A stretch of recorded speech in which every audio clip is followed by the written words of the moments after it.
जाऊंगा पाकिस्तान। ट्रंप का मैसेंजर बनकर मुनीर पहुंचा ईरान और सीज़फायर पर ईरान के साथ बातचीत का दावा। अब देखिए यहाँ पर डोनाल्ड ट्रंप का एक और स्टांस आता है पाकिस्तान को लेकर। पहले तो तेहरान भेजते हैं आसिम मुनीर को और अब यहाँ पर कहा जा रहा है अगर आसिम मुनीर के थ्रू बातचीत हो जाती है और मसला सॉल्व हो जाता है तो पाकिस्तान जाऊंगा। दिनेश सर, डोनाल्ड ट्रंप का ये बयान कैसा है, या सिर्फ और सिर्फ भरोसा उन्हें पाकिस्तान पर ही रह गया है? देखिए मैडम, सबसे पहले बात करते हैं डोनाल्ड ट्रंप की। जो स्टेटमेंट देते हैं वो तो बहुत सारी उन्होंने स्टेटमेंटें दी हैं। उन्होंने कहा कि ईरान सब कुछ मानने के लिए तैयार हो गया, वो परमाणु हथियार नहीं बनाएगा, वो अपना एनरिच यूरेनियम हमारे के हैंड ओवर करेगा, वो सारी डील मान गया है।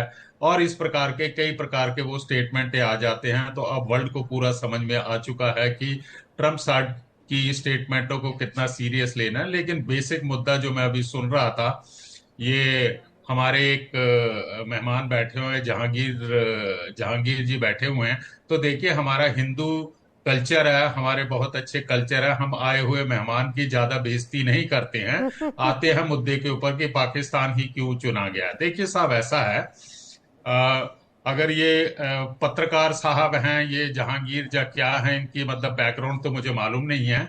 वो राजनीतिक लेकिन विश्लेषक है। जिस प्रकार से ये बता रहे हैं कि मालूम कर इंडिया लीजिए ने क्यों सर, नहीं कर दिनेश भाई लिया, मालूम कर लीजिए। जयशंकर साहब ने क्यों नहीं कर लिया, इसका मतलब ये है कि हम सारे काम जो होते हैं सोच समझ के करते हैं। और हमारी तरफ से एक स्टेटमेंट आ गई थी कि हम दलाल नहीं हैं। मैं फिर से दोहराता हूं कि इंडिया दलाल नहीं है जो इस प्रकार के कामों में पड़ेगा। और दूसरा ऐसा है कि इंडिया की बैकग्राउंड है कि इंडिया ने अभी तक, जहां तक मेरा सामान्य ज्ञान जाता है, कि इंडिया ने कभी भी किसी युद्ध के अंदर मध्यस्थता नहीं की थी। क्योंकि इंडिया का स्टैंड है कि हम हर चीज का मसला जो है वह शांति से टेबल के ऊपर निपटाते हैं। और दूसरा, हमारी दूसरी पॉलिसी है, जहांगीर को अगर नहीं मालूम है, कि हम बिलीव करते हैं बायलैटरल टॉक के अंदर।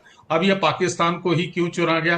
देखिए साहब, ऐसा है कि बातचीत के दौर में जो बैकडोर चैनल बातचीत हो रही थी, उसके अंदर इजिप्ट भी था, तुर्की भी था और पाकिस्तान भी था।